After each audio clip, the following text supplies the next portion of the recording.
And a good Friday morning to you. Welcome to the Nick Craig Show, streaming live this morning on YouTube, Rumble, and X. Don't forget that you can take the podcast with you 24/7 wherever you get your shows. Just search for the Nick Craig Show in your favorite podcast app or listen online at nickcraig.com. Well, we had a busy night in the United States Senate as senators were there late in the overnight hours into the early hours of this morning dealing with budget and spending in regards to, well, the federal government. Senate Republicans beat the House, their counterparts, in the early morning hours today, officially passing their preferred budget resolution to tackle some of President Donald Trump's promises, such as securing the southern border. After hours of back-to-back voting on Democrat amendments, which, as you can imagine, did not go anywhere because Democrats are not in control in the Senate. They're not controlling in the House either. So in an attempt to slow down the process, in an attempt to slow walk, again, we've seen this a lot over the last couple of weeks, in an attempt to slow walk the president's agenda, gum up government, make everything and bring it all to a screeching halt, Democrats brought forward hours worth of amendments. All of those failed, as you could imagine. And when the rubber met the road very early this Friday morning, well, the measure passed by a vote of 52-48, with Senator Rand Paul from Kentucky being the only Republican to vote against it. The Senate voted on various amendments and points of order for nearly 10 hours yesterday and into the early hours of this morning, considering dozens of them from the floor. Ultimately, 2 Republican-led amendments were adopted. John Thune, who is the Senate Majority Leader, told reporters yesterday before the vote took place, quote, "This particular budget resolution addressing the president's priorities, top priorities, which is securing the border and as well as implementing and putting in place his immigration policies, rebuilding our military and creating energy dominance for this country." The leader and Republicans in the upper chamber started to move forward with all of the important budget reconciliation processes earlier this month, pushing their preferred plan through a key committee and clearing a procedural hurdle. The move comes despite House Republicans being expected to take the lead on passing a budget bill first. Thune and Senate Budget Committee Chairman Lindsey Graham of South Carolina also pressed on even after Trump came out in support of the House proposals, endorsing it earlier this week on Truth Social. After its passage just a couple of hours ago, Lindsey Graham said in a statement, quote, "As Senate Budget Committee Chairman, I am incredibly pleased by the discipline shown by my Senate Republican colleagues to ensure that the most transformable border security bill in history can soon become reality." He said, "I hope the House can pass one big bill that meets President Trump's priorities, but this approach provides money that we needed yesterday to continue the momentum on securing our border, enforcing our immigration laws, and rebuilding our military. Time is of the essence." The decision to move forward with the Senate's alternative budget plans, which is two-pronged as approaches to the House efforts of one big bill, you've heard that from President Trump, was blessed by Vice President J.D. Vance on Wednesday. Trump himself did not seem bothered by their efforts either, posting on Truth Social, quote, "Thank you, Majority Leader John Thune and the Republican Senate for working so hard on funding the Trump border agenda. We are setting records, the likes of which have never been seen before, on stopping criminal illegal aliens from entering our country. Put simply, we are delivering for the American people, far faster and more successful than anyone thought possible. Your work on funding this effort is greatly appreciated." The Senate's procedural vote earlier in the week triggered a 50-hour debate clock that ended Thursday night. Then a marathon of votes took place. Senators on the floor, both Republicans and Democrats, were able to introduce an unlimited number of amendments, of which many received floor votes. The process forced Republicans to take many potential uncomfortable votes teed up by their Democrat colleagues. So this has officially passed in the United States Senate. we now will wait and see what the House does. There has been a lot of, as you're well aware, a big push from Trump to get a budget, get some spending bills done and dealt with. The Senate taking the lead, which is typically not the case when we look at how the government is funded and how this process typically unfolds. However, there's a lot of really good stuff in here. There are tax cuts associated, of course, the border, immigration, those major funding programs are all in this as well. So a major win for Senate Republicans yesterday. We now await reaction from the House. I did see a post come in very early this morning, a tweet from U.S. Senator Ted Budd. He posted this on his X account at 5:11 this morning when I was in the middle of doing the Carolina Journal News Hour. This was the post from Senator Budd. Proud to have worked with my Senate GOP colleagues to pass a budget that gives President Donald Trump the tools he needs to secure the border, strengthen our military, and unleash American energy. That post coming in just a couple of hours ago, about 2 hours ago, from Senator Ted Budd here of North Carolina with the passage of this budget. So that is what we are looking at this morning. Likely to be some additional details throughout the day and over the next couple of weeks. We'll continue to track them here right here on the Nick Craig Show. Well, yesterday afternoon, it was also the U.S. Senate that was making news with a vote for the nomination of Kash Patel to be the next director of the FBI, the Federal Bureau of Investigation.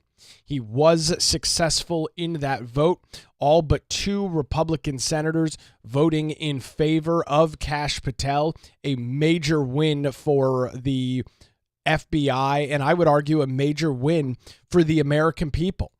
And we've got to take a step back here. I know things are moving incredibly quick, especially over the last 4 weeks watching Trump be in the Oval Office. Things are happening unbelievably fast. But we've got to step back for just a couple of minutes and look at some of the horrific and some of the tragic things that have come out of these 3-letter agencies, specifically this morning, focusing on the FBI. The Federal Bureau of Investigation has been taken over and weaponized by bureaucratic Democrats against their political opponents. And it's not just the FBI. The IRS falls into that same description as well. Going after and auditing conservative leading groups and charities at a much higher rate than any Democrat-affiliated groups. These 3-letter agencies within the federal government have been completely taken over by what Trump and many other folks call the deep state. Like, this is what we're talking about. Unelected bureaucrats that wield an incredible amount of power within our government. These individuals are not known to the public. We don't know who they are, what their titles are, what they do. It's a black hole. And that is where the bureaucracy lives and where the swamp festers. These agencies have been unchecked for decades now. And what we've seen over the last couple of weeks with this new administration is a very keen approach to dealing with these agencies and dealing with these entities, where they are being called out, where they are being exposed, where the conversations of the past, where the political bias and the political operation of the past is over with. And having Kash Patel lead the FBI and set the agenda, set the message, set the narrative from the top is absolutely critical to this equation. We saw comments, and you likely saw some pieces of his hearing, his Senate confirmation hearing that took place back a couple of weeks ago. Sounds like he's the man for the job. He's got the experience. He's paid his due or done his time in regards to working with the agency. And he is going to set a completely different standard than what we have been accustomed to. No longer using this very powerful tool of the federal government against the American people for political gains, for political wins, which unfortunately is what the FBI has become. So in reaction to this, a successful vote, all Republicans but two, Lisa Murkowski and Susan Collins, of course, not voting in favor of Kash Patel because, why would they? They're only Republicans. We saw Democrats standing in front of the J. Edgar Hoover FBI building yesterday, losing their ever-loving minds. Here is Adam Schiff.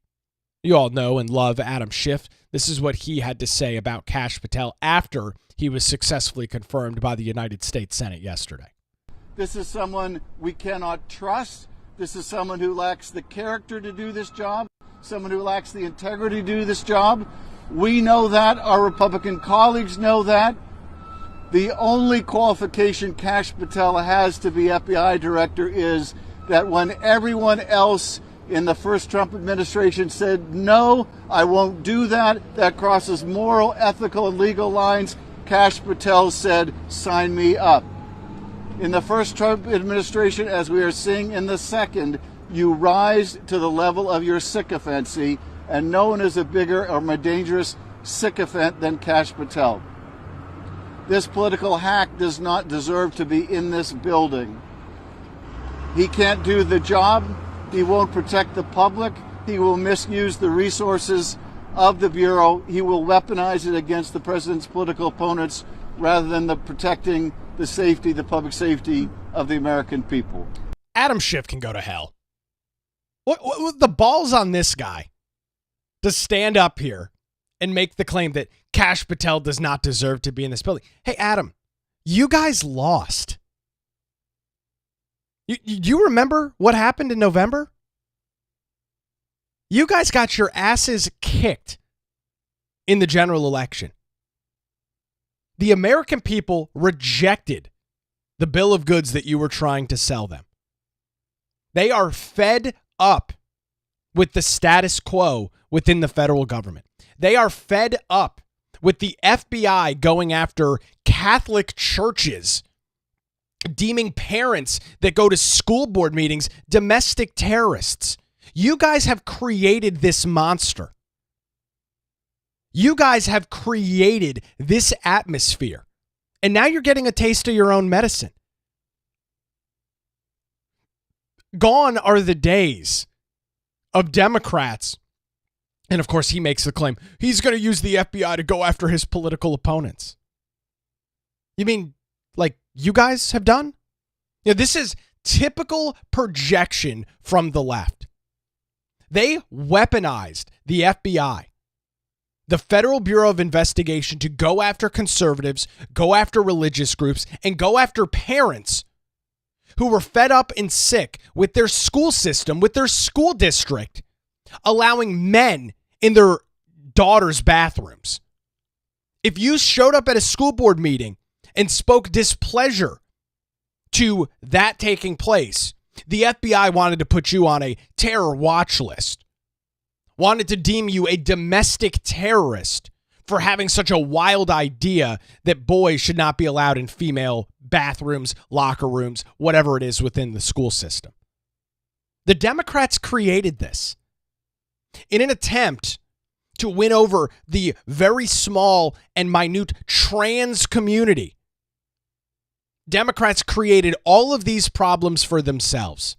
The American people rejected these premises. The American people said, this is not what we stand for. And so they elected Trump. And they gave Republicans control in the Senate and Republicans control in the House because they wanted a change.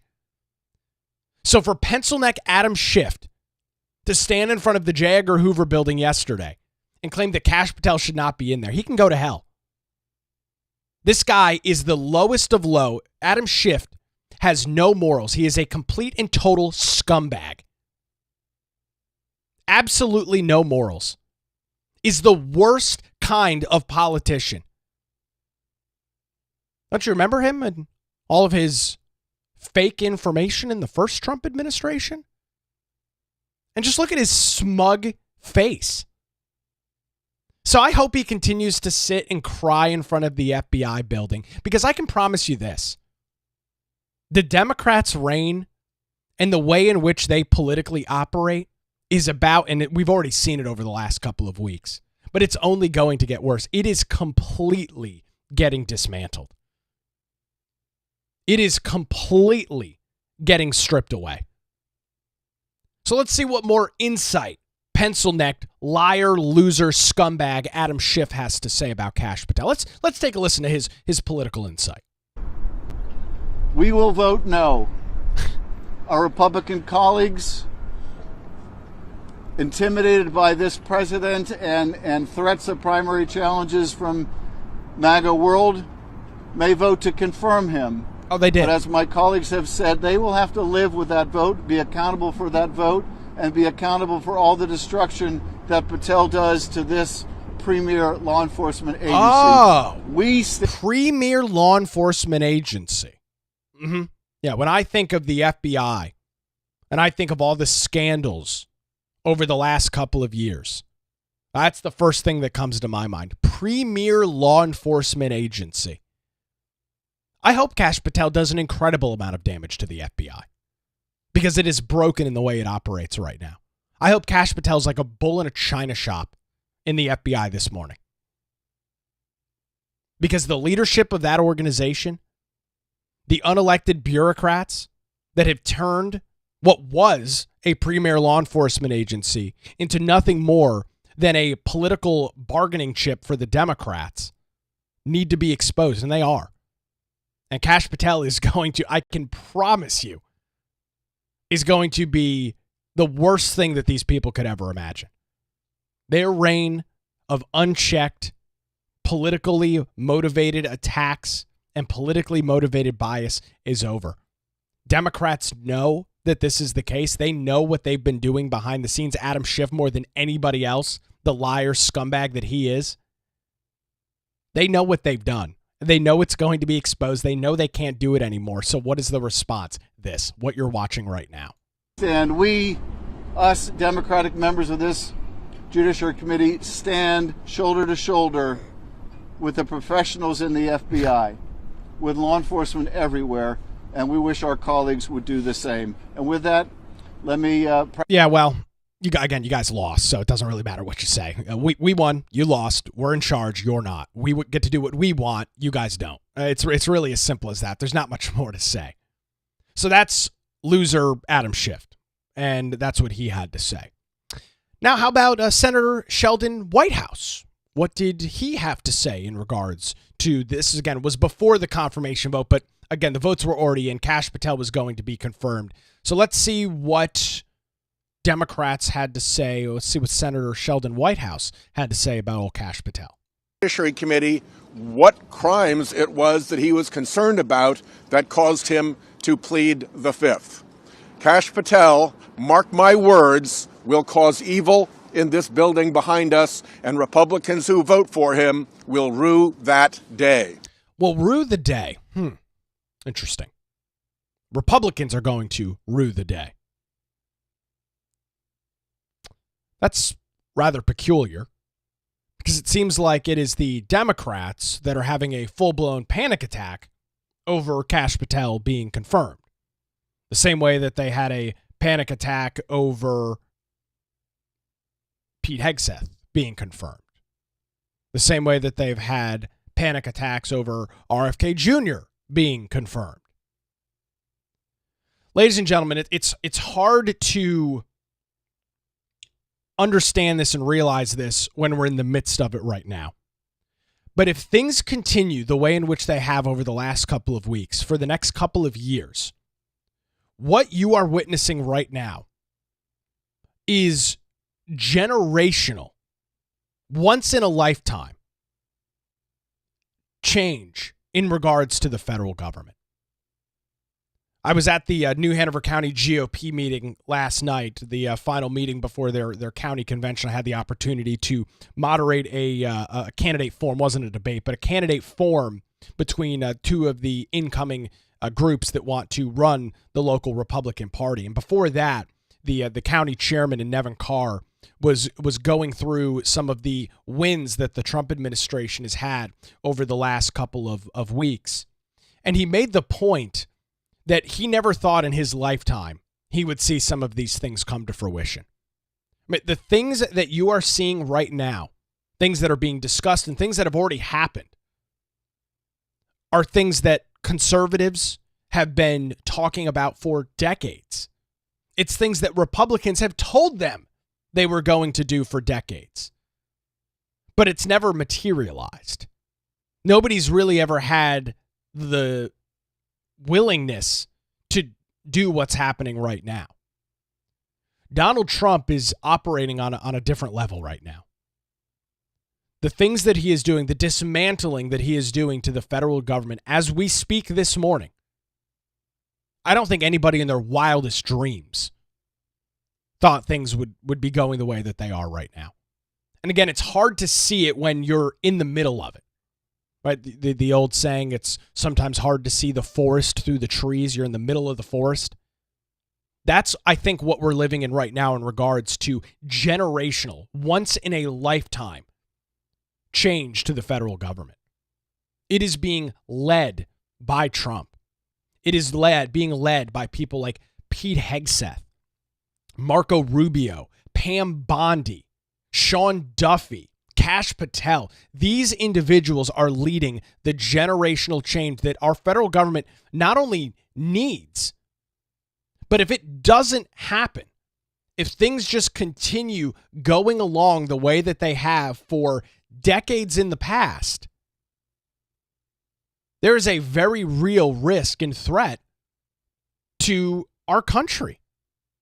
From a simple security standpoint, from a long-term economic feasibility landscape. I mean, we are talking about very, very complicated matters. We are talking about very detrimental things to the future of our society, the future of our country. And the change is happening right before our eyes. Now, Democrats want to try and put up roadblocks at each and every corner. Democrats want to completely stonewall the process. It's a very bad political move. You can go and look at Trump's approval rating. Going over to Real Clear Politics this morning. Real Clear Politics is a phenomenal website for looking at polling and things of that nature. And the favorability rating for Trump is still in the green. Rasmussen does a daily political tracking of presidential approvals. They've been doing it for like 20 years now. And I want to see if they've got their poll out today. But they have been doing this for decades now, like 20 plus years. And Donald Trump is comfortably sitting in the low to mid 50s in terms of approval. And you might say, well, that's not high. That's not a lot. Most presidents have approval ratings in the 30s and 40s. It is very odd to see and have a president be above water in regards to presidential approval. And since he has been in the Oval Office, they started doing this poll on January the 23rd for the second Trump administration. There's not been a single day in which his approval has dropped below 50. There's not been a single day that has happened. And this is 1,500 likely individuals that are polled on this topic each and every day. So Democrats that want to block all of this, Democrats that think that this is going to be politically successful for them long term, I don't know what they're smoking. We are watching a transformative change right now in America. We are seeing I truly believe, some sort of a second American revolution that Democrats can't wrap their head around. They want to play counterculture to this. It's incredibly short-sighted. I know they need to try and get their political wins, and they need to try and, hold the resistance against Trump. We've got to resist. Resist we much, as the charlatan Al Sharpton says. But I think that's very short-sighted. Because what you're seeing unfolding at the national level, it turns out, is very popular with the American people. This was a discussion on CNN earlier this week. And the individual bringing forward this poll, Harry Eaton, has to explain this to the very left-leaning CNN audience. It's fascinating to watch. Take a listen. Donald Trump and the Republican Party has changed the electorate. What do I mean by that? Well, let's take a look at party identification, Democrats versus Republicans. You go back to 2017, 5 points more of the electorate was Democrats than Republicans. You go to 2021 when Joe Biden was starting out, look at that. 6 points more of the electorate was Democrats than Republicans. But look at what's happened in February of 2025. Look at this. Republicans, there are more Republicans in the electorate than there are Democrats. Republican +2. So Donald Trump and the Republicans have remade the electorate. They've turned some people over from being Democrats or independents to become Republicans. New folks have entered the electorate who are more Republican leaning. And so when you combine that with the fact that Republicans are really, really behind Donald Trump, all of a sudden you get a winning recipe whereby you break the normal rules of politics and give Donald Trump that positive net approval rating when he had pretty much a consistently negative one in term number one. As I said at the beginning, he's copying Frank Sinatra, doing it my way. Now, there you go. Quick little Sinatra reference at the end there. That's what's happening. I mean, you can look at the numbers for yourself. Trump's net approval rating, plus 84 points. This is according to, I think this was a CBS poll that was out, looking at and dealing with some of this. So when Democrats stand in front of the FBI or stand in front of USAID or the IRS or whatever building will be the Department of Education, whatever the next controversy is, the next threat to democracy that they gin up and cook up, who do they think they're talking to? The American electorate is not, again, in favor with what the Democrats are doing. Yet they continue to go down this rabbit trail.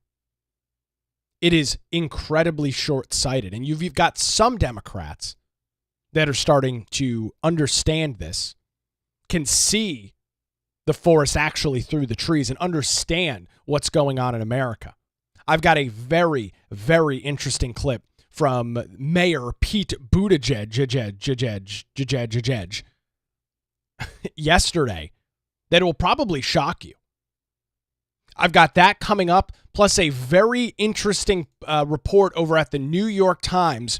The Trump team plans deep cuts at the office that funds recovery for big disasters as the president looks at reshaping FEMA and some of their big failures. We'll have those details coming up here in just a few minutes. I want to remind you that you can get access to the show, bonus access, including show notes and more, by visiting patreon.com/Nick Craig, where you can support the show financially and get some of that bonus access, daily show notes. We will be doing a monthly Zoom call next week where we chat about the politics, kind of go round the table, talk about what's going on, what's important, what's not. All of that coming to your Patreon if you are a subscriber over there. Patreon.com/Nick Craig if you are interested in supporting the show. We'll have this Buttigieg clip plus these cuts that Trump is looking to make coming up after this. You're listening to The Nick Craig Show, streaming live this morning on YouTube, Rumble, and X, and available 24/7 wherever you get your podcasts.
And welcome back to the Nick Craig Show, streaming live on this Friday morning on YouTube, Rumble, and X, available 24/7 wherever you get your podcasts. The New York Times has an exclusive this morning. The headline: the Trump team plans deep cuts at office that funds recovery from big disasters. And this is, of course, very much following the thread of the Trump administration and comments that you've heard from the president about the federal government and their failed disaster and recovery efforts. I mean, you want a prime example? Just look here across our state. Look at our friends and our neighbors in Western North Carolina that dealt with unbelievably slow, useless, and ineffective disaster relief. I saw a post on X. I don't know if it was yesterday or the day before. An individual requested some assistance from FEMA. They had some property damage, not to their house, but to their property themselves, the property itself. Some fencing and some agricultural related things were damaged. So they went to FEMA and requested relief, which is, that federal emergency management agency. It's kind of what they do. The individual's response back from FEMA, after again requesting help with like infrastructure on their property, not their house or where they live. Their response back from FEMA was a 2-night hotel voucher. They didn't request housing. They requested help with structures on their property that aren't their house. And the federal government responded with giving them 2 nights at a hotel. That doesn't help fix their property at all. They didn't request shelter assistance. Yet that's what FEMA responded with. So let's go through some of these details over at the New York Times this morning. It says the Trump administration plans to all but eliminate the office that oversees American recovery from the largest disasters, raising questions about how the United States will rebuild from hurricanes, wildfires, and other calamities made worse by climate change. First sentence, we couldn't get out of the first paragraph without climate change. Just that's the setup for the article. So the wildfires in California happened because of climate change. Somehow. It wasn't the awful forest management in California. It wasn't the lack of running water at the onset of the fires. It wasn't crazy Santa Ana winds that were taking place in the area. Those were not the causes of the horrific Los Angeles wildfires. It was climate change. And how about Hurricane Helene? Worst storm to ever hit Western North Carolina in well over 100 years. Some would say ever to hit that area of the state. What was the cause of that? Well, climate change. Not Mother Nature. Not the unpredictability of the Atlantic hurricane season. Climate change, according to the New York Times. Okay, let's move on. The Office of Community Planning and Development, which is part of the Department of Housing and Urban Development, or HUD, pays to rebuild homes and other recovery efforts after the country's worst disasters, such as Hurricane Helene in North Carolina and Hurricane Milton in Florida. The administration plans to cut its staff in the office by 84%, according to a document obtained by the New York Times.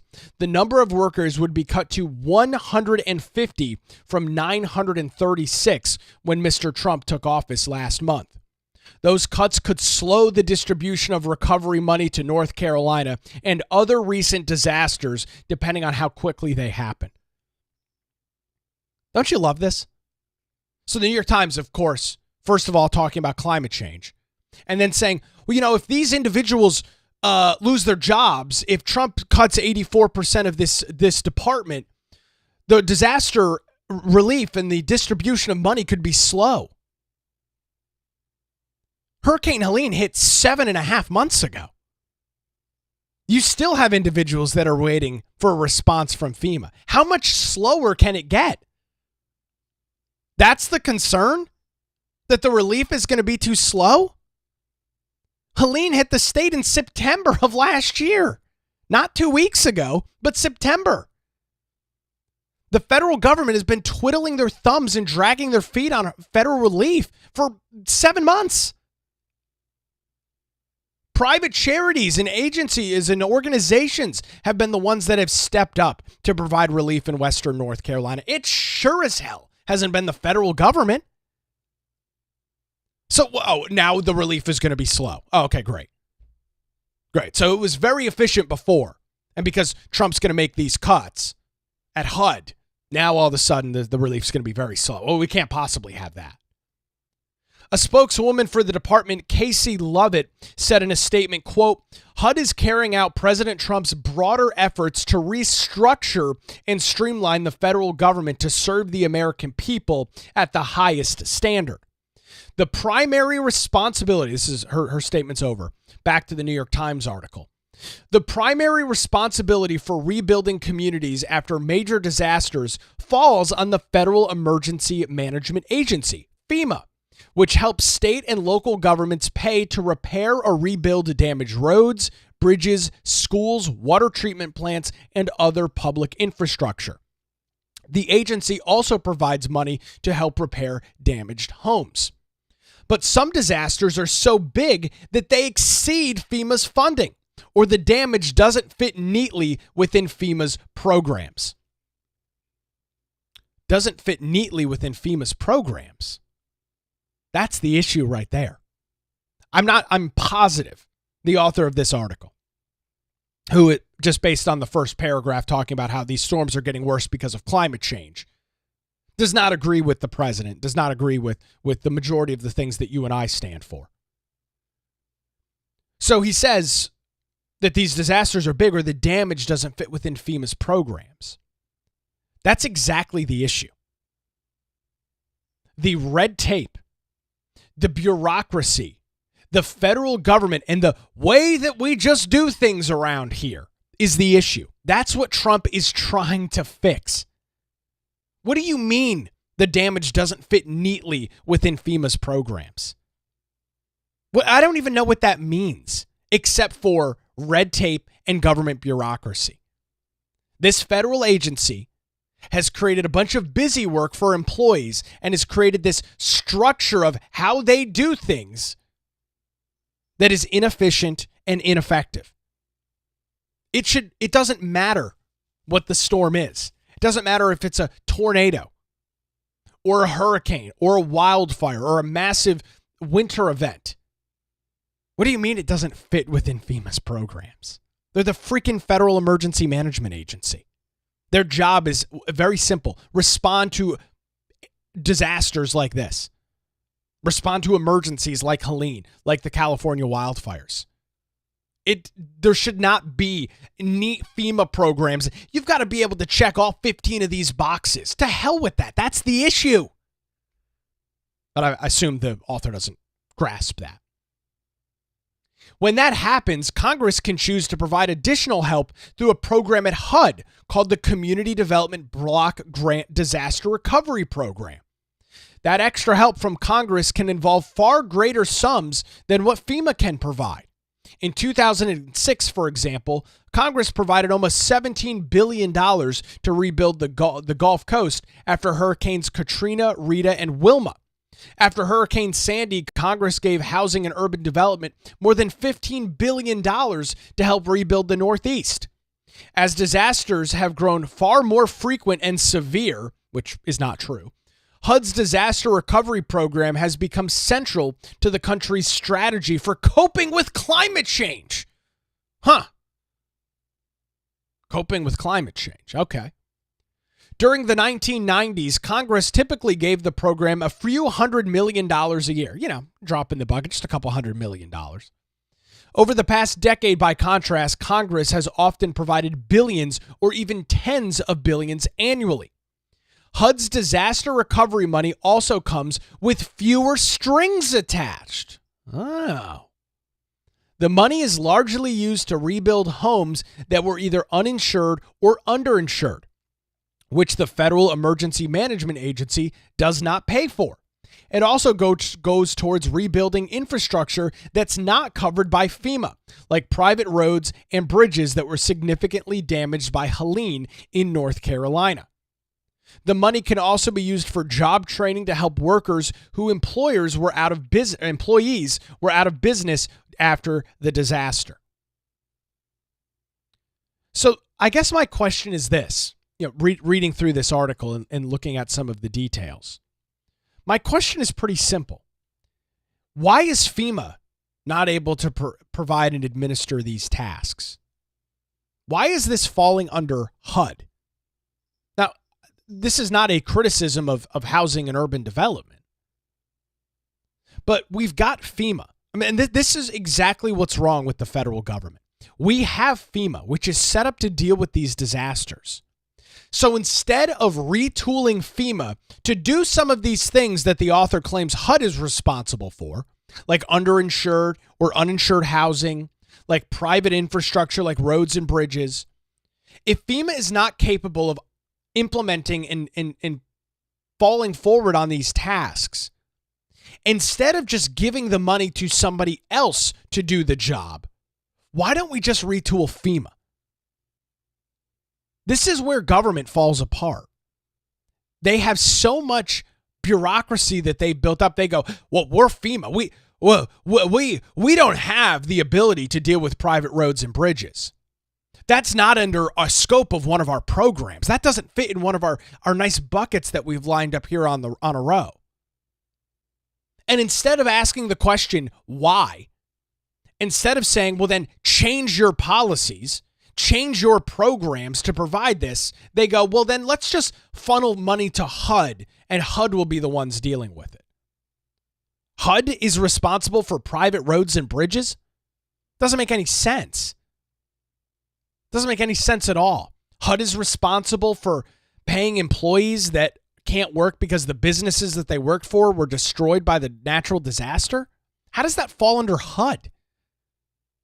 It falls under HUD because FEMA is a bloated agency that is incapable of providing the resources and services that are required. Back to the Times article. Because state and local officials are often overwhelmed by a disaster, and because of the influx of federal funds is large and quick, one of HUD's main jobs is ensuring that the money isn't lost to waste, fraud, or abuse. That includes tasks like helping states and local governments set up systems to avoid paying contractors twice, according to a former official who worked on the program. It can also mean more complicated tasks, like coordinating HUD's grants with other federal disaster programs. Housing and Urban Development's Community Planning and Development Office was already stretched thin, especially as large-scale disasters have become more frequent. On average, the HUD employees who manage disaster relief grants are each responsible for overseeing about $1 billion in grants, according to an official who worked in the office.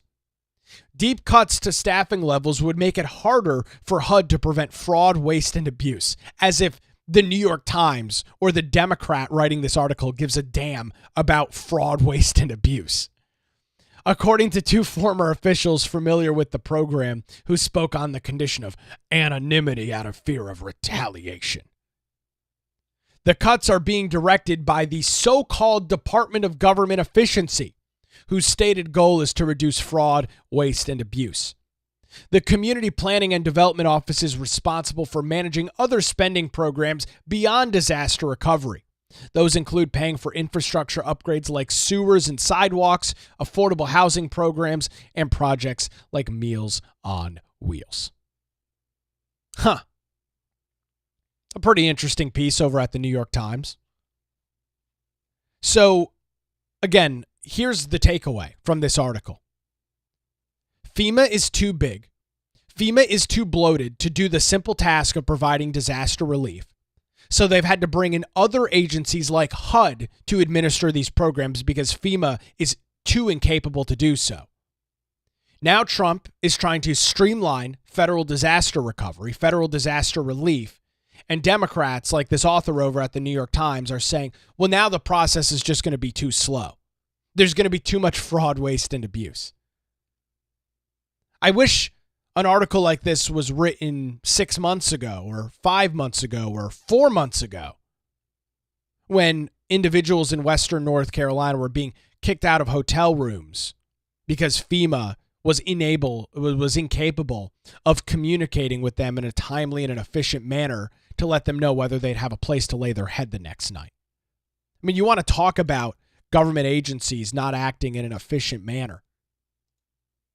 Why don't we just look at what's happening right now? Why don't we look at the complete and total incompetence that has come out of so many facets of our federal government? This article is absurd. The whole premise that this is only happening and is getting worse because of climate change. There's no science.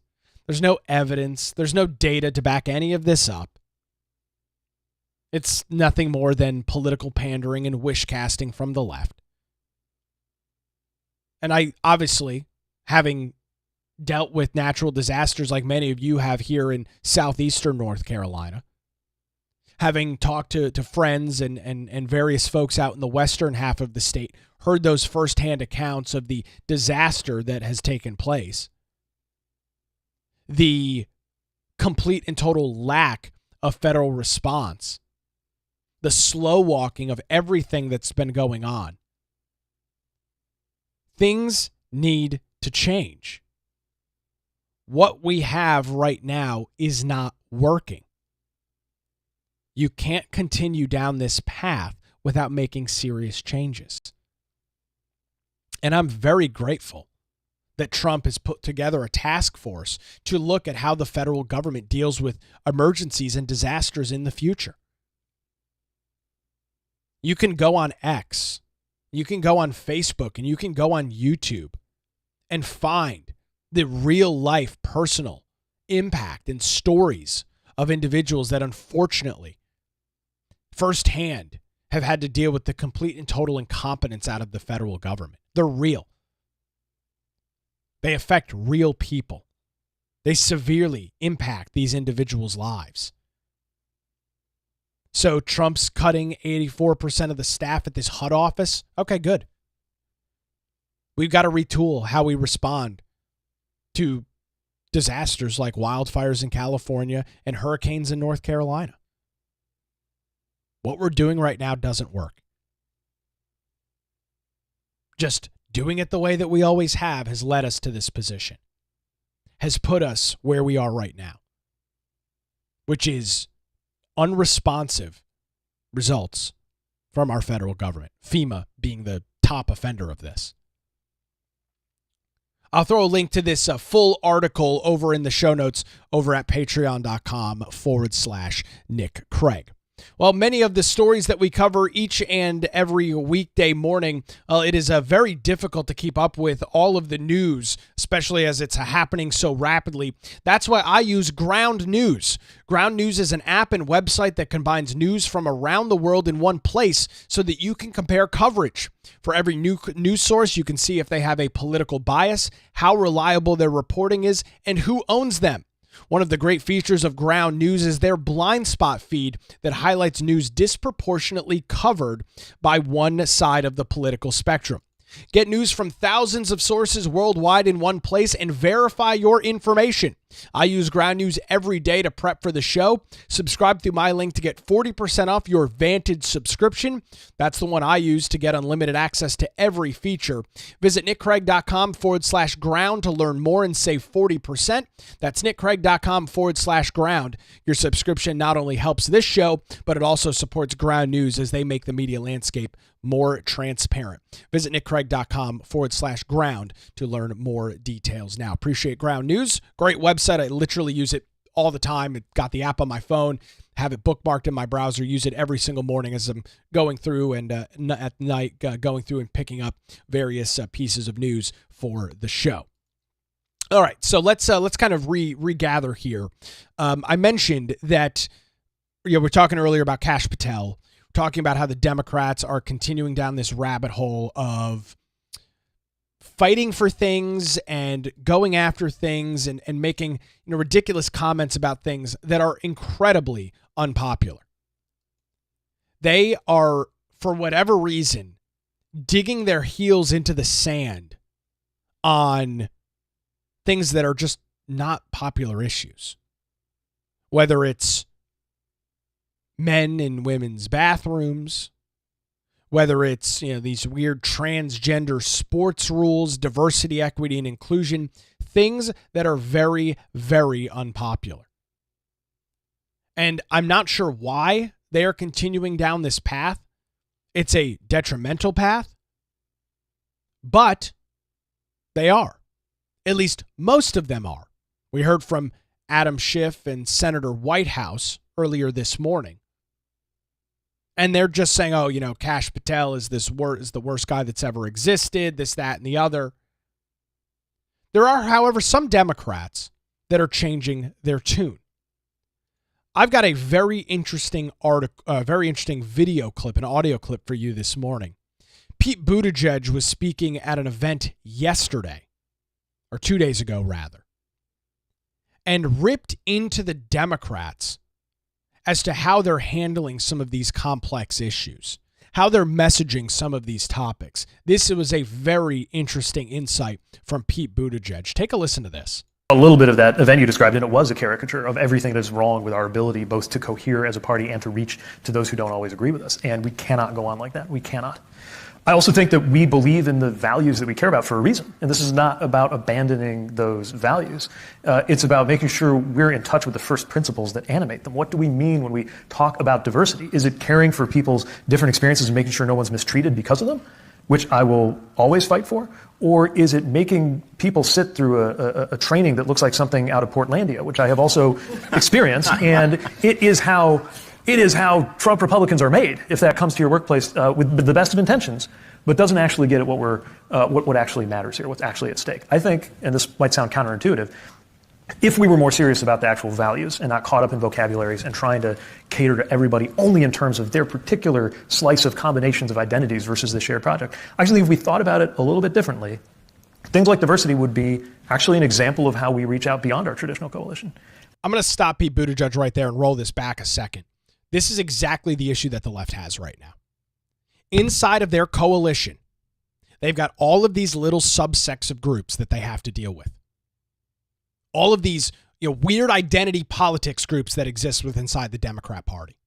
And they do their damnedest because these groups are small but very loud. A small but vocal group.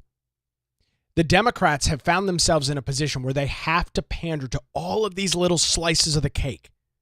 And that has led them down this path of incredibly unpopular policy items that Pete Buttigieg is highlighting. And he mentions this, and he is absolutely correct. That is the issue that Democrats face right now. They have to pander to these small minorities, or they don't have to, but they continue and choose to pander to these small groups, pander to these small minorities. And it has led them down the path to believe that it's okay to allow biological men in female locker rooms. That it is okay for men to play in women's sports.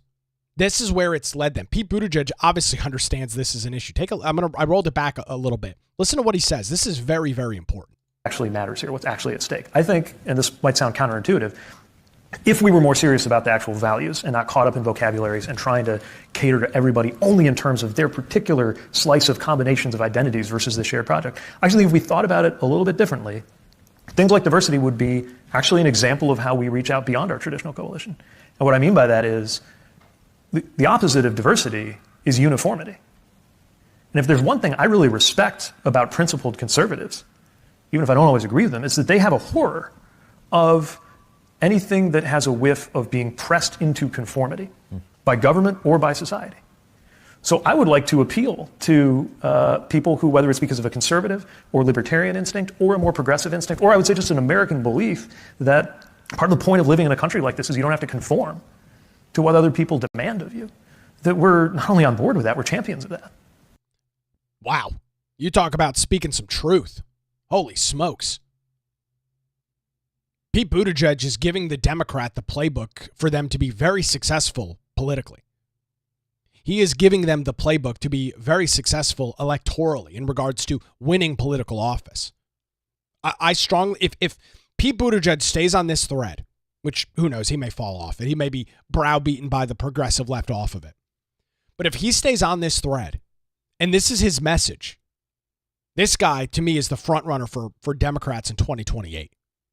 You talk about a message that will resonate with the American people, calling out the freakish left for all of their little subsets, all of their little groups that they constantly pander to. That's a winning message for the left. And what he describes, this pandering to these small groups, is why the Democrats are so unpopular right now. It's precisely the issue that they face in regards to winning the popularity contest, which is what elections are. When you boil down elections, which are incredibly complicated, I'm not going to sit here and say that they're not. But when you boil down elections to what they are at the root, it's very simple. It is a popularity contest. Which ideas are more popular? Which candidate is more popular? That's what an election is. And Democrats have been losing that popularity contest because their ideas, their platform is not popular. It is interwoven with all of this weirdo leftist crap that is very unpopular to the American people. They are pandering so hard to these subsets. By the way, this is the animal, that the monster that they have created. Right? They have told these groups, yell and scream and be belligerent about your issues until somebody takes you serious. And the Democrats have been the ones taking them serious. And it has led them to, I believe, truly kind of a fork in the road, where they have to decide, which way are we going? Do we go right and continue to pander to all of these crazy groups with very politically unpopular ideas? Or do we take a left-hand turn and say, yes, we care about your issues, but we're not going to pander to it. We're going to bring forward a broader message that is not immediately tailored to your little need or want. Buttigieg is absolutely onto something right there. I think he was an awful transportation secretary. Every time there was an issue, he was out of the country on vacation or was just seemingly never around when anything bad was happening. Train derailments, port backups. He was just MIA. So he didn't do a good job in that at all. But he's right about this. He is absolutely 100% spot on about what the Democrats need to do going forward. Very, very interesting. And again, you've got this kind of fracturing happening within the Democrat Party right now. You've got individuals like Adam Schiff who are yelling from the rooftops about Kash Patel and the FBI and evil happening in this building, Senator White House, a bunch of just stupid nonsense. And you've got Pete Buttigieg saying, hey, we kind of need to stop with this ridiculous political pandering. We've got to do things that get back to American ideals and beliefs. And so we'll see if the Democrats watch his clip and take any of what he's saying to heart, or do they just attack him and claim that he's too radical or something like that. It'll be interesting to see. In wrapping up our show on this Friday morning, there's been a lot of discussion about the unelected members of the Trump administration. You've covered that protest yesterday in Austin, Texas, about how Trump and Elon Musk are the unelected individuals. Elon Musk's unelected. He shouldn't be allowed to do this. And he's unelected. He's unelected. He's unelected.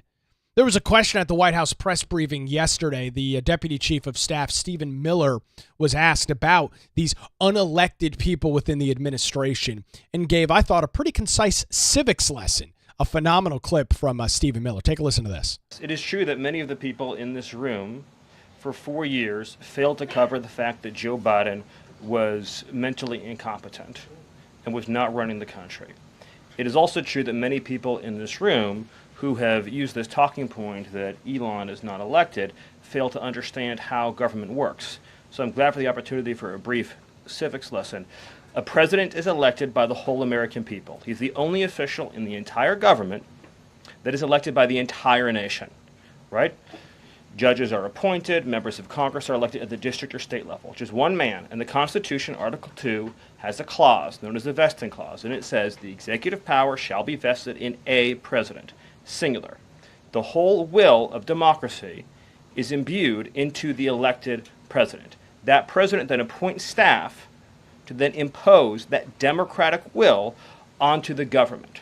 The threat to democracy, indeed the existential threat to democracy, is the unelected bureaucracy of lifetime tenured civil servants who believe they answer to no one, who believe they can do whatever they want without consequence, who believe they can set their own agenda no matter what Americans vote for. So Americans vote for radical FBI reform, and FBI agents say they don't want to change. Or Americans vote for radical reform on our energy policies, but EPA bureaucrats say they don't want to change. Or Americans vote to end DEI, racist DEI policies, and lawyers at the Department of Justice say they don't want to change. What President Trump is doing is he is removing federal bureaucrats who are defying democracy by failing to implement his lawful orders, which are the will of the whole American people. Bravo, Stephen Miller. Bravo. This whole idea that Elon Musk, he's unelected.